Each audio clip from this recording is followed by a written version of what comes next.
everyone, you're listening to another episode of Brewers where we tell the stories behind your favorite beer. Joining me, as always, is my magnificent co-hosts, Erica and Ryan. That's right. Magnificent. Magnificent. Yes. I got a thesaurus recently. Ooh, I can tell you're using it. It hasn't been working. Oh. No, I did. It's on my phone. It's called thesaurus.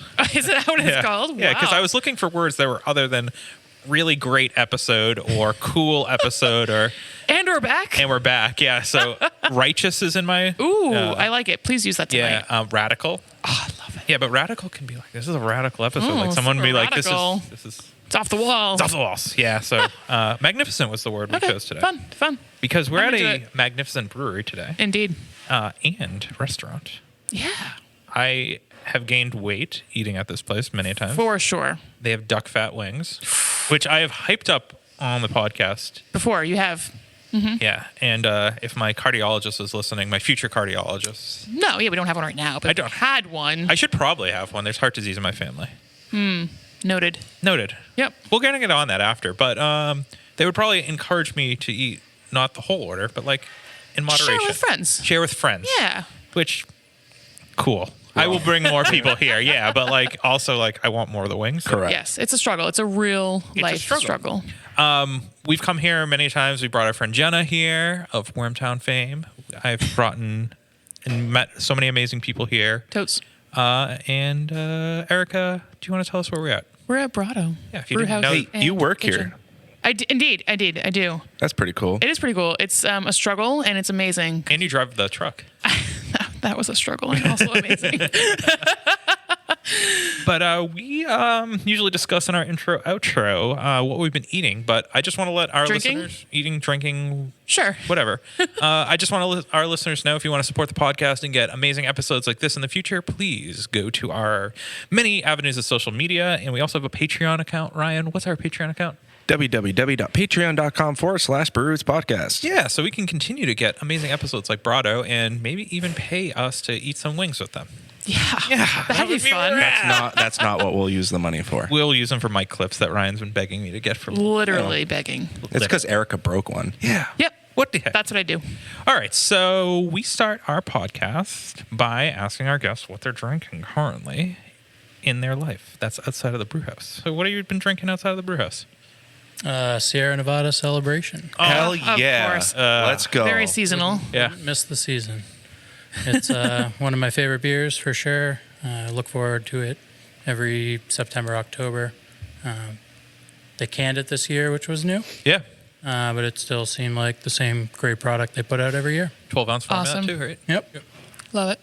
What I've been eating recently actually has been trying out the North Shore style roast beef. I've been really into that and the it's South Shore North style bar Shore pie. style? So, wait, I have a question. All right. We can't You do get a too deep three-way? Currently, we have a 4-way on the menu. Ooh, tell me more. Whoa, I need to whoa. know. It's a 4-way. A 4-way, I mean, first of all, me doing this Don't in know you general gotta is pay for it. really controversial. Wait, so can our listeners who aren't from the region, and you really have to, if you know, you know. We're in Brighton right now. Listen, I'm just saying the North Shore style roast beef is a special sandwich. Okay. It's warm. 3-way, the only way.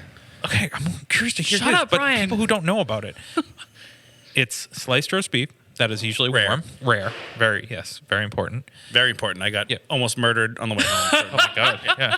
You need to have mayo, cheese, and then James River sauce or sauce. It's usually James River though, correct? James River barbecue. Barbecue sauce, yeah. I like it on an onion roll. I think that's the way to get it, but I've had it on a seeded and it's wonderful as well. Onion rolled for sure. Yep. No, we have it on onion roll right now.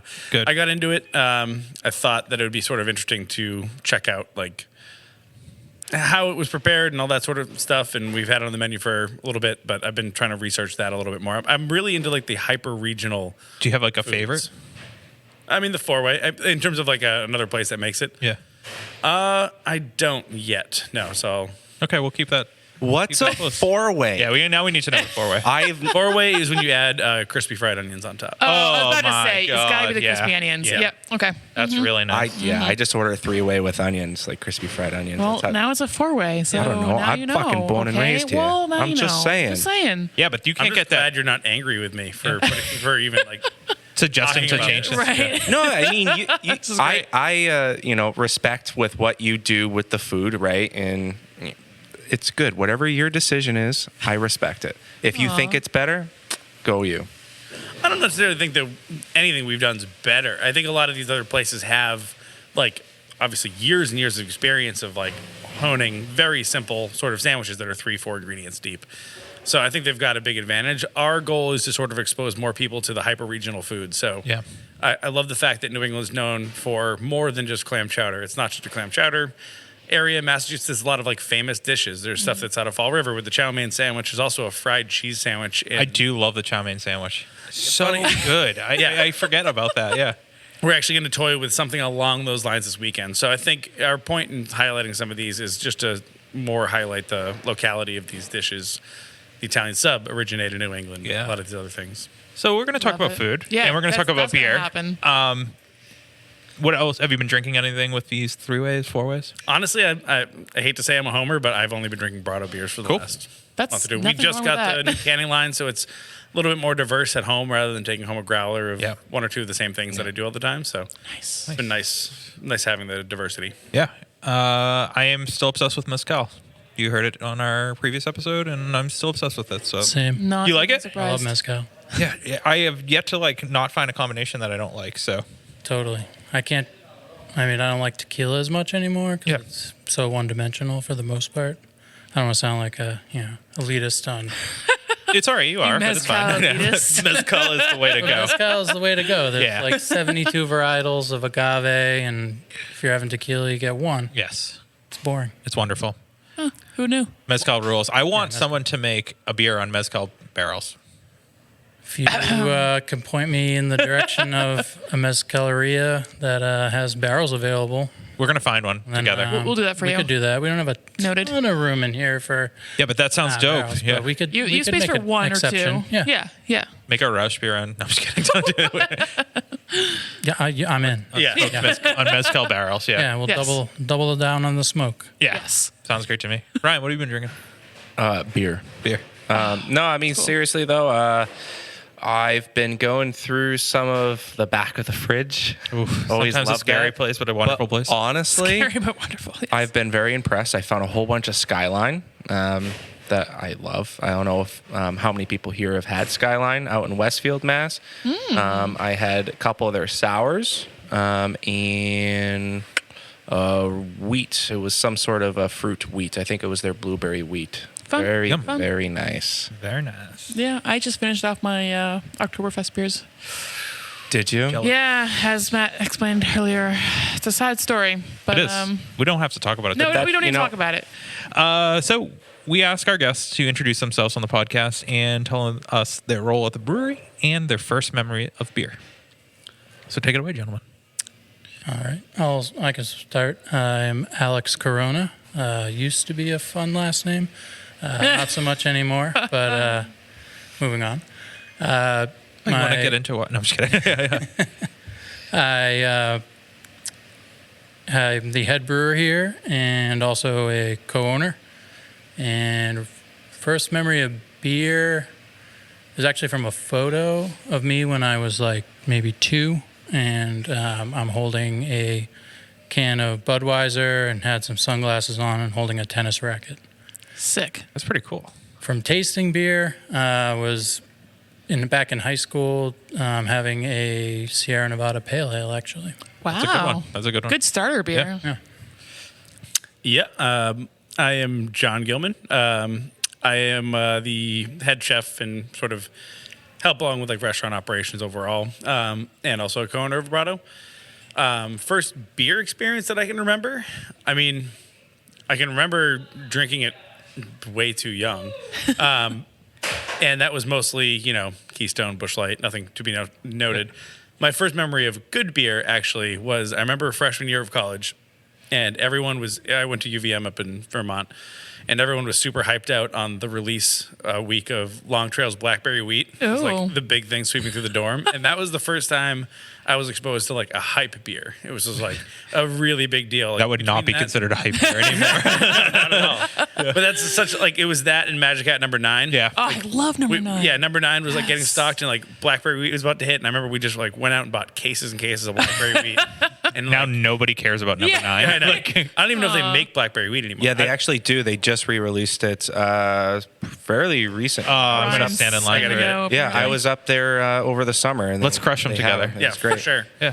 So yeah, that's my first like honest beer memory. Yeah. Was exposed to some home brewing from my roommates. I don't know if you know River's Brewing. Yeah. Yeah. Oh yeah. That's Yeah. my roommate from college. Oh, get out. We love them. Yeah, he does really good stuff. Mark Babson. I remember his first homebrew. He made a like a winter ale with spruce tips in it, Oh, cool. which was like a really weird like first go around at home brewing. Yeah. But He was really innovative. but it worked. That was our first thing. It was like, oh my god, we drank it. And we actually got drunk. That was like the first we barometer. actually got drunk. There was alcohol in it, so that was exciting. That is exciting. When did you fall in love with beer? That I probably night. did, that night with the spruce ale. I mean, I fell in love with it in college. We started to brew a lot in college. Did a bunch of different batches, and then ironically enough, I actually stopped homebrewing as a hobby once I started working at the Cambridge Brewing Company and worked at a brewery. Yeah. It wasn't like, And you on weren't even working purpose. there as a brewer. No, No. I was just in the kitchen.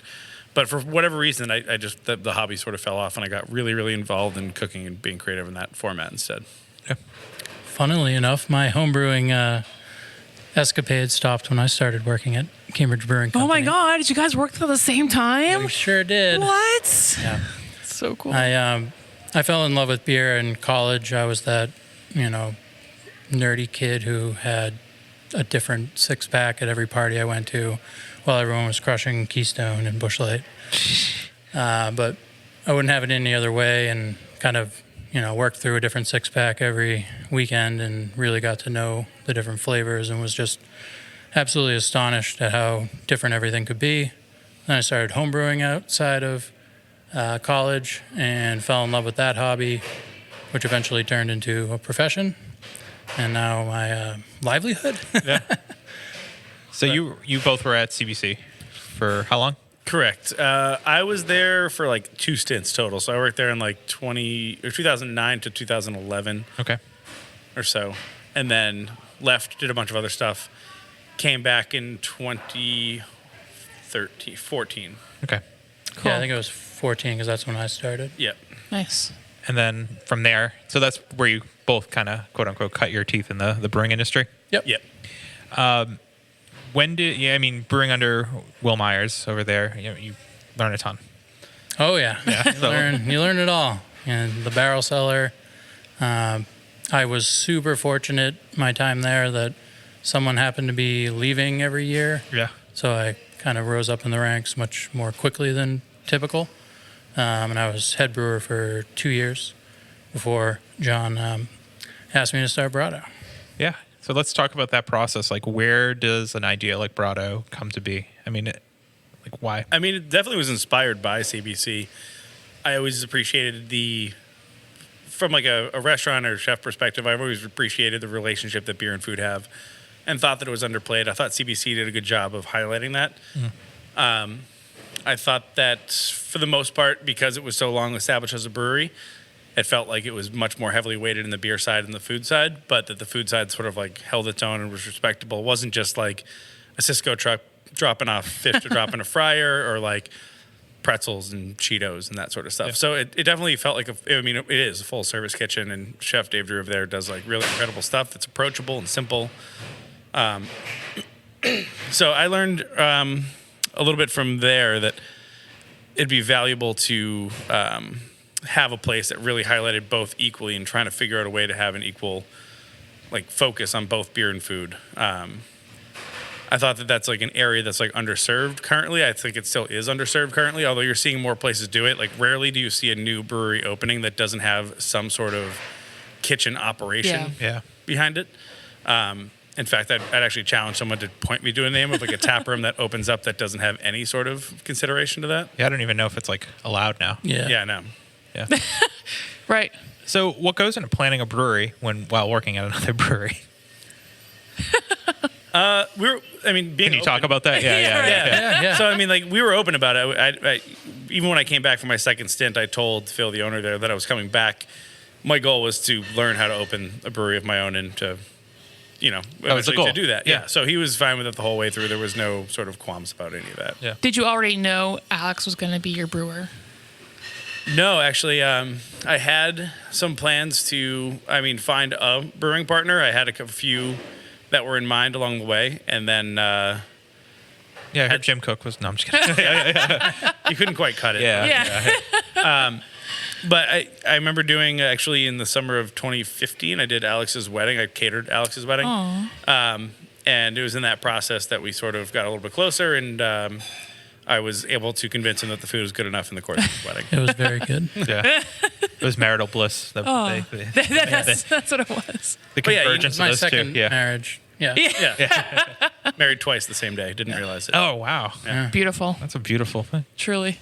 So, what did you want to make Brato that wasn't in the area? I mean, I think what you're doing is unlike any other brew house in this area. Or in Massachusetts or... Yeah, I would even say New England. Yeah, Honestly, yeah. Yeah. Because the food. mean- I will say this: the food and the food and the beer. You guys stand out on both ends. Where I think a lot of the times you get one that's It's the beer and then, the they food. also serve food. Yeah, or the food's great and the beer's like Yeah. Yeah, we didn't want to be that. We wanted to sort of try to find balance. So it always takes work too, right? Like, took us over a year to get our brewing equipment on. So Yes. now the focus is like really getting our brand out there from a beer perspective to help balance that out, because we were so food heavy early on. I think most breweries don't start with a food program. That's, Yeah, we did it differently. Yeah. yeah, not by choice. Thanks, Not by COVID. choice. Yeah. Well, COVID, And so utility many other companies, things. Yes. Inspections. I feel like you had maybe the worst bout of Of getting open. getting open. Yeah. Yeah, it was really rough. Yeah. It's tough for everybody that I've spoken with, and we knew that going in. It just all happened, but I was, prepared for it, but also it was kind of a scramble. And thankfully, this local brewing industry is absolutely wonderful, and I was able to pop around to 6 or 7 different breweries to do contracting and pull kegs out in smaller batches than a normal contract brewery. Yeah. Well, Mostly because we will- don't have cold storage much here. So. Yeah. We'll definitely chat about that. On the other end of these messages. Dun, dun, dun. Dun, dun, dun, dun, dun. Did you know that your favorite Massachusetts breweries use hops from a local family-owned hop farm right here in Massachusetts? Our friends over at 4 Star Farms are there for you whether you're a commercial brewery or a small batch home brewer. Make sure to head over to their website today and get your hands on some of the best and freshest hops available locally. Cheers.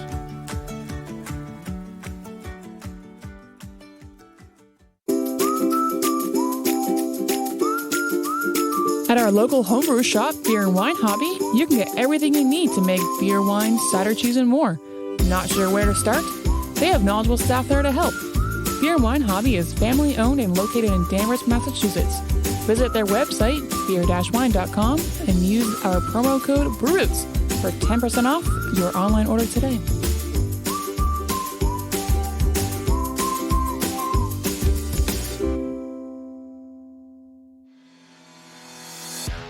Shirts on Tap is the box subscription service for craft beer lovers. Each month, Shirts on Tap partners up with 7 different breweries from across the country and collaborates on a sweet custom shirt design. We've been teamed up with Shirts on Tap since the inception of the podcast and are proud to announce a new promo code for all of our listeners. To get your first shirt for $5 off, go to the link in our description below and use the promo code. And remember, drink better beer, wear better shirts.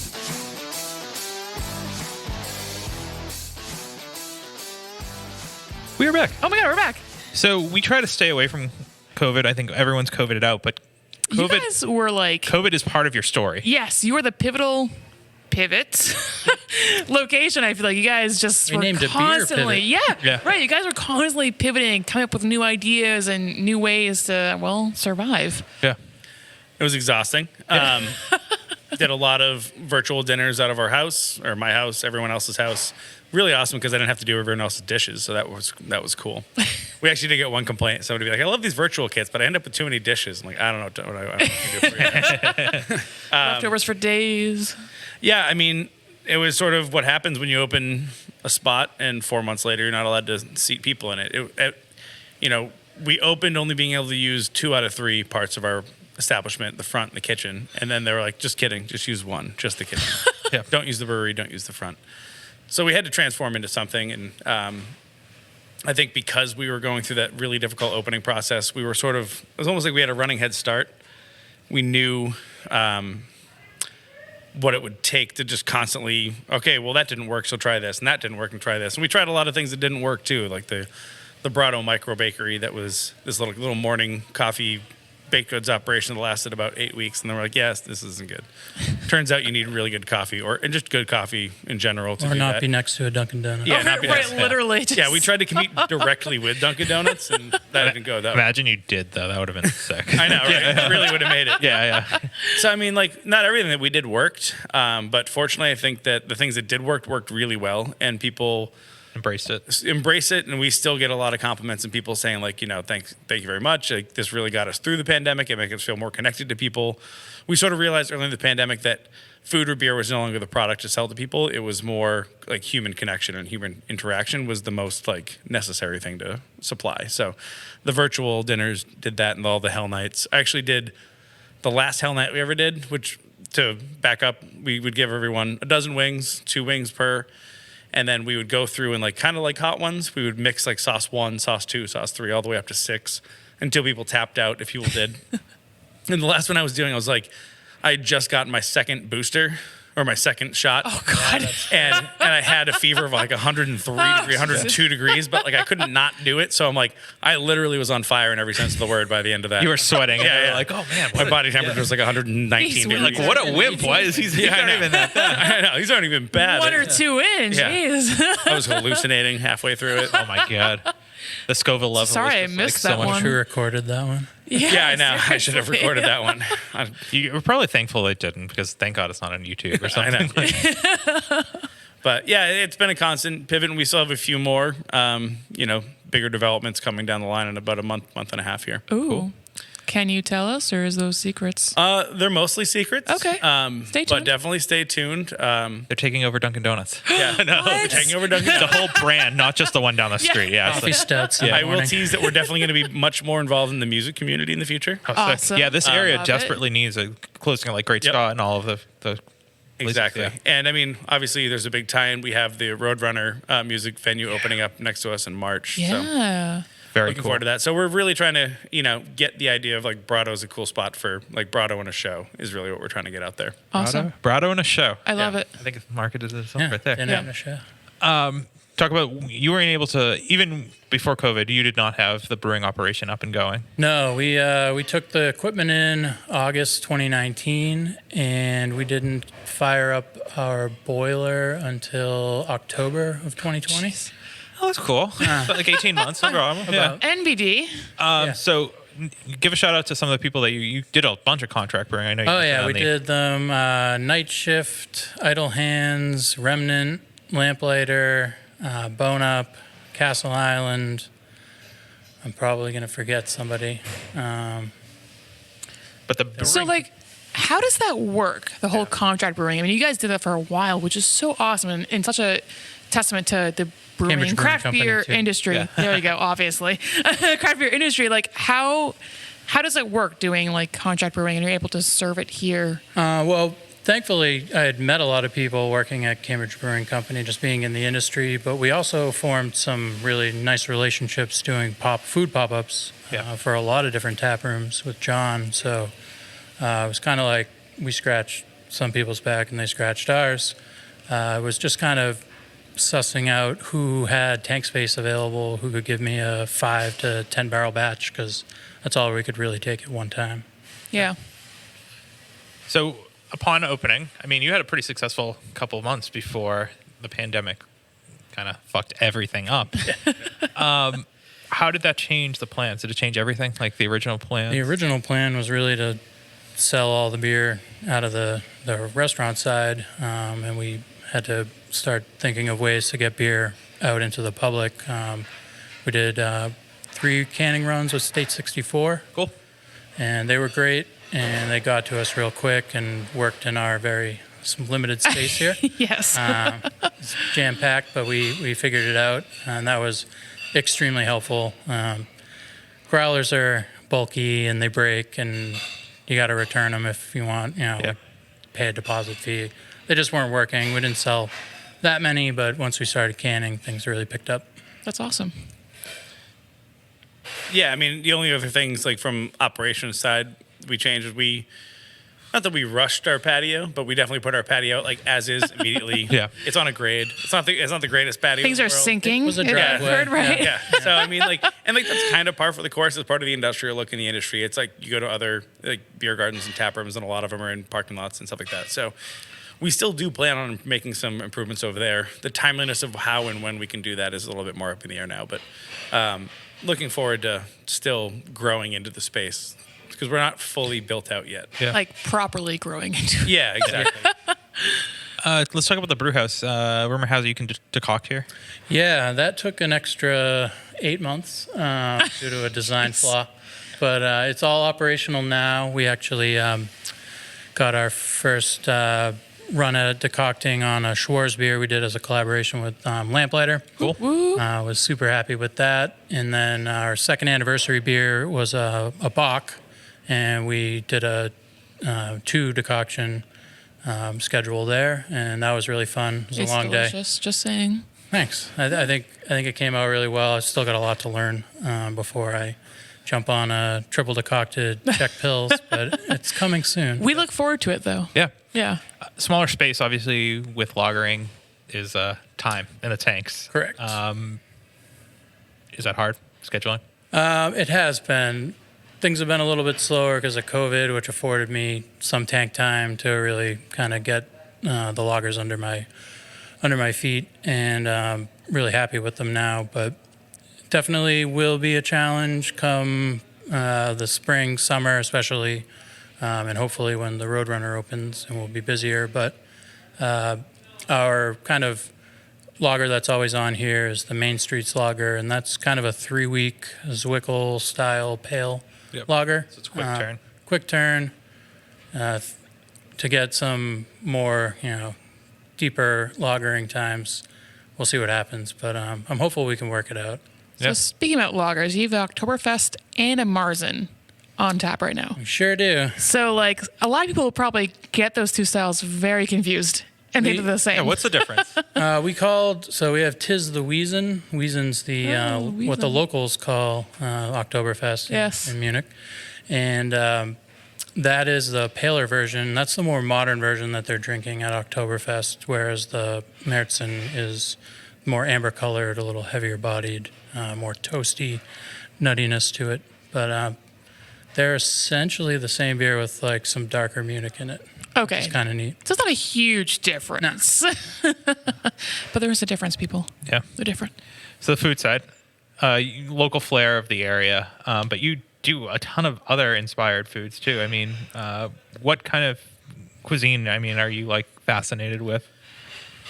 Not to harp on the hyper regional stuff. I really, my people sometimes ask me like, "What's your favorite dish?" And I always give the lamest answer ever, which is the next one. I Yeah. sort of have like an itch every sort of week of like what is appropriate for like this specific week. I believe in food and context, so Okay. I'm not going to serve you a really awesome like creamy bowl of mac and cheese when it's 95 degrees outside and humid. I don't know. Sounds amazing. I'm also not serving ceviche when it's a blizzard. So those are extreme examples. So that's been not a great answer for you so far. But Yeah, man, come on. Tell them about the whale sausage. oh yeah, so I made a whale. yeah, we didn't make a sausage out of whales for anyone. Oh, that would have probably been a bad, whale of a bad actually. time. Yeah. It's very blubbery. Yeah. No, so like sausages, grilled cheese, pickles are really like the fundamental things here. And one of the first sausages that made me fall in love with sausages is I was traveling in Argentina and there's a street food there called choripan. Okay. It's an Argentine chorizo with chimichurri, salsa riola, which is sort yum. of like a red pepper pico de gallo, and like in a baguette. They sell it everywhere, and it's phenomenal. But I've never been able to replicate it. So I call it the Moby Dick sausage because I'm still trying to figure out a way to replicate it. Eventually, I did like a local adaptation of it. So, it's based on the way it's seasoned is like a beef sausage, which is very hard to work with as a protein and sausage as it is because it doesn't emulsify well. I'm not going to get too deep into like sausage chemistry. You can. Please do. Cool. So when you season it, Typically, it's seasoned with red wine, and what happens is the red wine denatures the proteins, which gives them a hard time binding to each other. Okay. And because the proteins don't bind as well, fat escapes. It creates more crumbly or coarse sausage versus like an emulsified and bouncy snapped case sausage. Oh. So the very ingredients they're using go against sausage like chemistry in terms of like how to form a properly emulsified sausage. So I'm still working on that one. I eventually did a local adaptation where we take what is a New England dish, steak tips. I know it's like strange to think about, but New England is also known for steak tips. But if you go to like California, ask for a steak tip, they're like, I have no idea what you're talking about. And there's a universal marinade, usually that involves like Coca-Cola, ketchup, soy sauce, and Worcestershire. So we seasoned the beef with that for the sausage and made like a New England chorizo instead. Yum. That worked. Still haven't quite got the Argentine one down yet, but so I like to get like really into the details, the story behind food, to be able to place it in the right context. And then the other thing that's been really interesting about this is the supply line issues and the food supply prices going like skyrocketing over the place. Yeah, chicken wings. Yeah, I was going to interrupt you about that earlier. Oh shit! I know. I haven't seen them on the menu for a while. Yeah, no, they're gone. Chicken Long gone. So wings. I'm going to lose weight now. That's great. Yeah. Don't worry, we're still frying chicken. Yeah. Oh, perfect. Good. Breast. So I mean, like now the name of the game is like finding things that help absorb that blow for the consumer. For example, if I wanted to run chicken wings on the menu right now, I would have to charge the same price that I would normally charge for oysters. Ooh. So like each Wow. wing would have to be about $3 within the model make What? money. Yeah. So like 6 wings for 15 is basically what you're looking at. And like I would pay for your wings, but Yeah, but not the average. I would feel so person. guilty Yeah, for yeah. making you pay me for those wings. Well, we were talking about Long Trail, earlier. I was up there in the summer, and their wings were market price on the menu, so very similar to seafood. yeah, and it started trending that way. So the fun part of I think creativity is more fun with limitation than without it. If you could just like, hey, here's a bunch of money and every resource in the world, get creative. It's like, cool, I made a truffle lobster foie gras burger. Like who cares at that point? Yeah. But so I find the challenge of like making it also like approachable, affordable, and still really good to be the most fun part. Recently, we discovered that drumsticks are the odd man out of this whole chicken Crazy. crisis.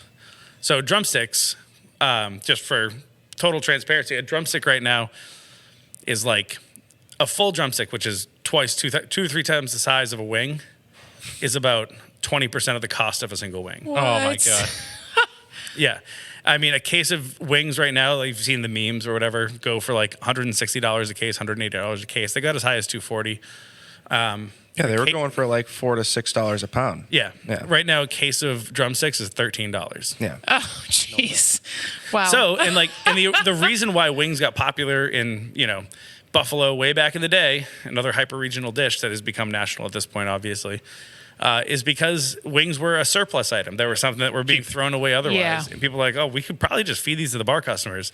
So why does that same mentality not apply to current days? Just switch it to drumsticks are now the Right. thing that is like, we can do drumsticks for $1 and like not.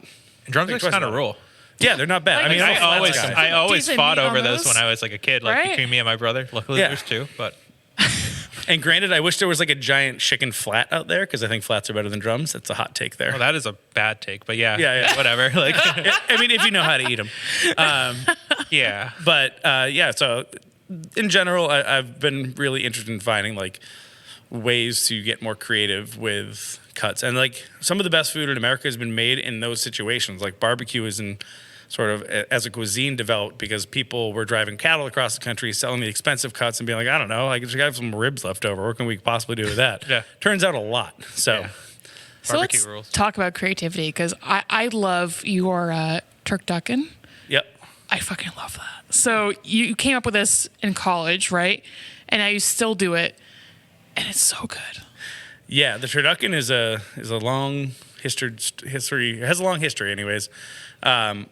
It's actually the reason why I cook. That sounds like hyperbole, but I won or lost a bet in 2003, and it was when the Patriots were they'd just beaten the Colts, and they were going to go play the Panthers in the Super Bowl.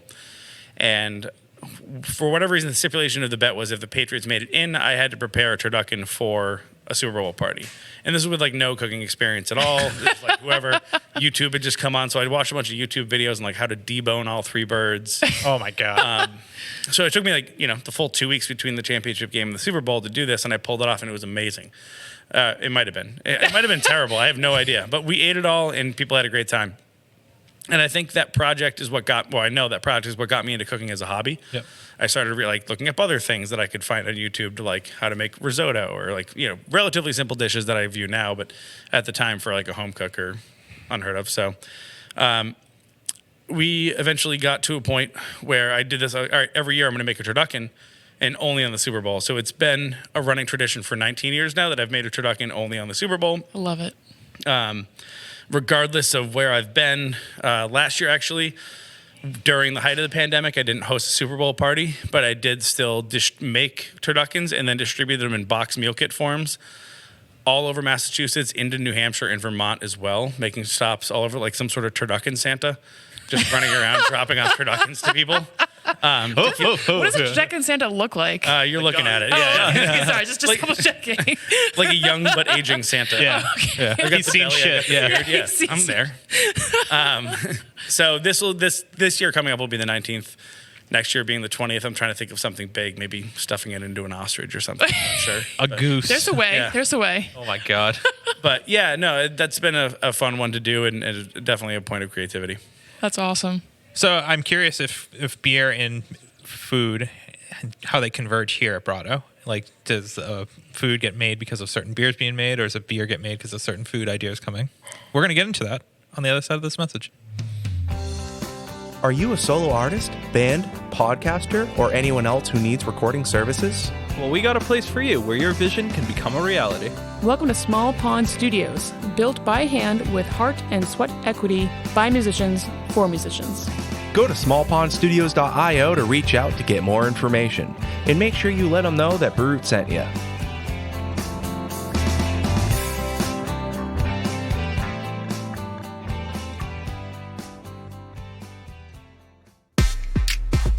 Hey, Sound Guy Ryan here. Didn't know if you heard, but we're a part of the Hopped Up Network. There you'll find other informative podcasts about beer. So go ahead, follow them on social media, and visit them on their website, hoppedupnetwork.com, to learn more about the people, beer, and breweries from around the country. And until next time, thanks for listening. Cheers.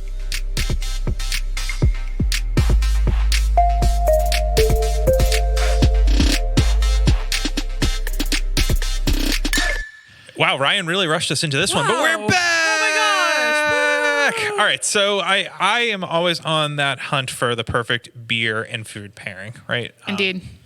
And I make them up as it goes, because anything goes good with pizza, in my opinion, so it doesn't matter. So like, whatever. But here, Brato, is that on the forefront ever? Yeah, I think that it doesn't really affect production schedules as much. Alex brews what we think people want to drink. Oh, and we have And what Easy. I want to drink. and what Yeah. That's what you have that to do works. it. That works. That's how But you should do it. I would answer that in 2 parts. So first of all, generally the concept is supposed to match up with food. Like, who doesn't love sausage and a beer? Pick a sausage. They probably would go fine together. Agreed. Same with grilled cheese. Oh, Like cheese yes. and beer, great Yes. pairing. So like on like a high level, the concepts are paired together more so than the individual dishes. Then we have this thing that's actually been popular since July called the Sunday Supper Club. We've done this once a month, and this actually came from a lot of the meal kits we did during the pandemic, where we were giving people like 5-course kits to cook at home, and we would, walk them through it. We're just doing that in person now instead of letting people cook on their own. So we're doing one Sunday a month. We shut down the restaurant completely, and we sell. It's a pre-ticketed event. Usually we sell the tickets to people who have been to the club before first, and then release the remaining tickets to the public. But they've all sold out, and that's when we get very specific. So, like, in that dinner, whatever, like, the new brews coming on, or all the new brews I think that you've made have eventually landed on a supper club menu That's right. to highlight, like, a specific food and beer pairing. So I think whether you're looking for a general pairing or, like, specifically this beer pairs with that, we sort of do both, but we have different avenues to do either. Yeah. I love it. I'm getting a common theme of community. Community is very important. I mean, they were what kept the doors open for you guys, in my opinion. Do you agree? Absolutely. Yeah, 100%. Yeah. From contract brewing to meal kits to keep people sane during the pandemic. Yeah, I mean, from our, getting the doors open originally, like campaigns with Mainvest were really popular and helpful. Alex actually had a really good partnership with, or still has a really good partnership with Brighton Main Street, which is a good connection to community as well. Yeah. Yeah, our Main Street's lager, portion of that, every batch goes to their community organization that is helping revitalize Brighton's business districts. Yeah. That's awesome. So what are your flagships? Is it like Brighton Hoppy and Pilot 463, which was the number of days from receiving the equipment and brewing that beer. And Brighton Hoppy, which has been a rotating IPA. And the Brighton Main Street, or the Main Street's lager, has also been a staple since we've opened. yeah. Awesome. Saison you made a couple like right when it opened was incredible. So any more nice. Saisons? Yeah, we just have cans left of Saison Moelleux, which is a smooth Saison. It's a shout out to our Best of Boston 2021. Nice. We have smooth Saisons here. They're delicious. Smooth saisons. I love it. We also have another one that we hope will eventually be a mainstay called Kiss the Cook. We have a little funny Classic. can label for it. The guy grilling and the classic. Would he be like a Turducken Santa? He might look like that. Yeah, it's weird. We may need a special can release. It doesn't not look like me wearing sunglasses. Oh wait, you're the Hot dog Turducken shit. Santa. Yeah. Okay. What are your opinion on smoke lagers right now? It seems like it's pretty popular at this point in history. Has always been my favorite style of beer. Same. It hasn't always been, but very recently it has become my favorite Yes. style. Yeah. It's amazing. Actually, I did a pro amateur beer with Wormtown back in 2011 with Ben Roche, and it was a smoked rye lager. Oh, I wish you called it Roche beer. Oh, All right, well, we're gonna brew Damn it it. here. But that was Smoker in the Rye. That's a good name That's, too. that's pretty Yeah. close. Pretty close. A little, not all beach smoke. We used a little cherry. It was a little more barbecue style, but was an awesome beer to pair with food. I'm actually trying to get that going again, hopefully in the next month or so. Please do. So we'll have a Rauk beer on eventually, a smoked lager anyway. Awesome. I'm actually going to switch topics again. Please. So recently, a lot of people have been asking, is this brat German traditional? What makes a bratwurst more German traditional versus just, oh, it's a brat? Like, That's a good question. I think in general, there are like many different, like bratwurst itself doesn't even have a specific recipe. yeah. Bratwurst can be pork only, can be pork and veal. There's technically veal only. Then it like differentiates into knockwurst and bockwurst. Bloodwurst. I think some of the spicing is a commonality. So there's that. But really, it's almost like a word thrown around a lot. Like a lot of times you hear the word kielbasa also. Right, That really just right. means Polish sausage. And there's like dozens of different kinds of kielbasa as well. So to then therefore label one as authentic versus the other, I think is a little disingenuous because I don't think that there is an authentic if Okay. there's not one singular one.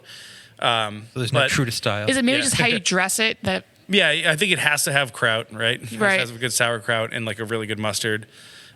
We use brioche buns for it as well. And then another like commonality in like a lot of German sausages that you wouldn't put in there, but like if you were to guess a spice that's in almost every German sausage, what spice would you guess? Cumin. ooh, Not close, but I don't know. I Pepper. have no Pepper. idea. nutmeg. Nutmeg. Oh, okay. What? Yeah, oddly enough, also known as mace, but it's almost in every one of them. And That's like crazy. you figure like, was that some like weird eggnog? That would be, like, to say, right? Well, I thought You'd be cumin was amazed how Weird much fall yeah, thing. yeah. You'd be amazed how much nutmeg I go through. I do use a lot of cumin in other sausages like chorizo and stuff like that. There we go. Yeah. Yeah, I had to get you in there. Yeah, it's fine. Yeah. So I know that you can't really announce what's next for you, but what's going on currently, like in the next couple weeks for you? Well, we're definitely going to be doing we're adding in live music here. Woo woo. That's not the entire music announcement. Was that a necessarily. Sunday brunch thing? I knew you were doing that before. We did with that Sunday. before. I think we're going to be shooting for like Tuesday and Thursday nights. Awesome. We're shooting more for acoustic nights because Okay. that's kind of the capacity of what we can do. We're going to lean a little bit into like, I'd love to do like a soul food and blues night. Would be Oh, kinda please cool. do. Yeah. Love it. Love it. Bluegrass definitely is a welcome addition. So like we're gonna try to really and also focus on like Brighton musicians as well, just so they bring their friends and family by to check out their sets.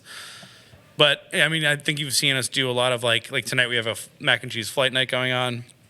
We will be Okay. indulging after. Yeah. We have a bunch of different like things that we sort of dive into in that, and to have music interspersed in there as well, eventually a trivia, helps us load the calendar without putting too much stress on the kitchen staff of being like, hey, I know you did taco night last night. Tonight's dumpling flights, but also dumpling flights. I was going to say, whoa. Wait, when's that dumpling sounds night flight? Because amazing. we are a big dumpling podcast. Next week. And All right. honestly, that was one of the cooler ones that we've done in flight form. We had, Because mac and cheese night's pretty amazing. it's pretty cool. And it's all grilled mac cheese and flights cheese. are great too. Yeah. But you do that all the time. So Anything like, on a plane. whatever. But yeah, the dumpling flight's cool because we did the first one we did a ravioli, we did a chicken pot pie dumpling and a puff pastry. Oh my God, We did a I am- pierogi, and then we did like a Chinese style pork dumpling. I'm like a little kid that has to go to the bathroom, like getting excited. This is like that's a terrible analogy, but this is very exciting. Yeah. Just what we want to have in the brew. Yeah. But having those 4 different ones, like where would you go to a restaurant and find all 4? Never. So it's kind of cool to be able to do it. And there's so many different dumplings out there from different cuisines in the world, so we can never necessarily repeat what we're doing on that night.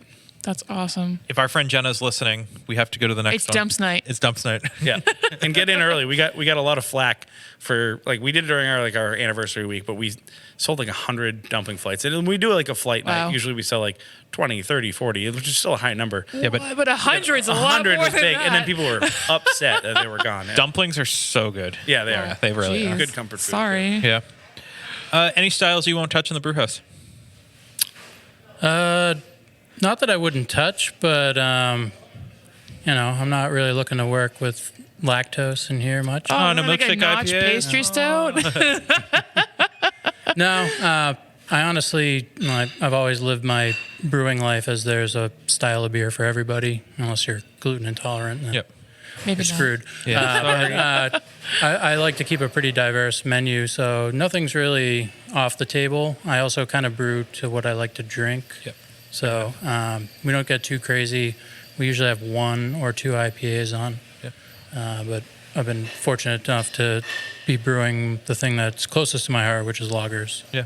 Love it. We also Any- love lagers. And actually, I'm going to add into it, yes, we're not doing pastry stouts, but we actually have a pretty cool workaround with that. And he's actually the only brewer that I what? think. A lot of brewers are, I'm not knocking on the brewers.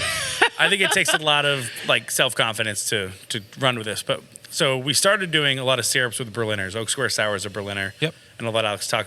That beer alone is a really cool beer, just the way it's actually soured in the kettle Yep. using Yeah, some yeah. different cultures. But as you know, Berliners are usually garnished with syrups. So we Traditionally. yes. Yeah. Raspberry and Woodruff being the 2 traditional. We just sort of took that and said, well, any syrup goes. So we started making syrups of all kinds. Like right now, we have one that is built to taste like cranberry sauce. We've done mulled cider. We've done a sugared beet syrup. We've done tons of different syrups, and that gives us one sour, one Berliner that the guest has the ability to augment in any different direction they please without us actually turning the whole 7 or 10 barrel batch in that direction. That's awesome. Yeah. And that goes back to really cool. doing something with a limitation because we only have a few serving tanks and limited keg storage. This was a way to get multiple quote-unquote offering styles in one batch of beer. We have also done it with our stouts last year. Yeah. So the pastry comes in. So we started making different, like a chocolate syrup and I'm not chocolate syrup like Hershey's by any means, but something dilutable in that barely touches the glass. So it's super concentrated that augments the pour itself. So one stout can become a couple of different. That's actually a really great idea. Especially for such a small brewery that maybe, like you said, doesn't have the tank space to brew all these crazy different. Yeah, we don't options. have bourbon barrels here, but you can reduce bourbon to scientifically remove all the alcohol from it, and then add that syrup to the glass, and now you've got sort of a maple bourbon stout. That's Incredible. I love it. Any food styles you won't touch? Not really. Or any ones that you're just not in favor of? I think that's a good question. Blew his mind. Yeah, I know. Sorry. I don't think there are any food styles that we won't touch. I think that I do sometimes pick things like the 4-way roast beef or the South Shore bar pies, which is a whole other passion of mine. And I try to be wary of not misrepresenting food. I think I never want to be in a position where I'm telling you when we sell North Shore roast beef, I'm telling you it's not actually North Shore roast beef. It's inspired by that dish or that sandwich, but I'm not claiming to make the same one. So a lot of times we try to, but we hit everything. I mean, We haven't really done like sushi here, I guess, so far. Yeah. But I wouldn't not do it either. Cool. I am so game for Brato sushi. Yeah. Yeah. I am too. Yeah. I am too. Chinese night, dumps, sushi. Dumps. Oh my god. Crab rangoons. Sounds amazing. So, most importantly, I know our listeners are probably as hungry as we are at this point. We want our listeners to come to Brato. Where are you physically located? And yes, we know listeners, you can plug it in your GPS on your phone, so do that too. But in case you're old-fashioned like me, where are you located?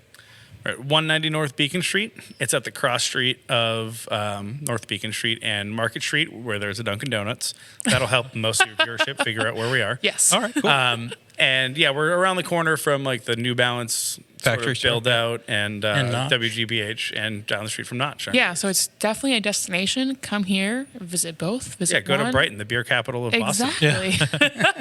Sorry, Jim Cook, but no, Yeah. it's the neighborhood. He is listening, so yeah, I'm glad that you apologized to him. Immediately, too. Huge fan. We're tight. No, Oh yeah, yeah. He's a big supporter. yep. Cool. So, Great talk. yeah, I don't have any more questions. I'm all flustered with Jim Cook talk now. So All right, my last question. Yeah. I have one last one. For each of you, what would you like to learn more about? Oh boy. I would love to travel to Germany in the near future to Same. get some more Right. decoction knowledge under my belt. Everything I know is from books and tinkering around homebrewing, and then bringing it to the 10-barrel scale here at Brato. And but I'd love to get a little deeper into that.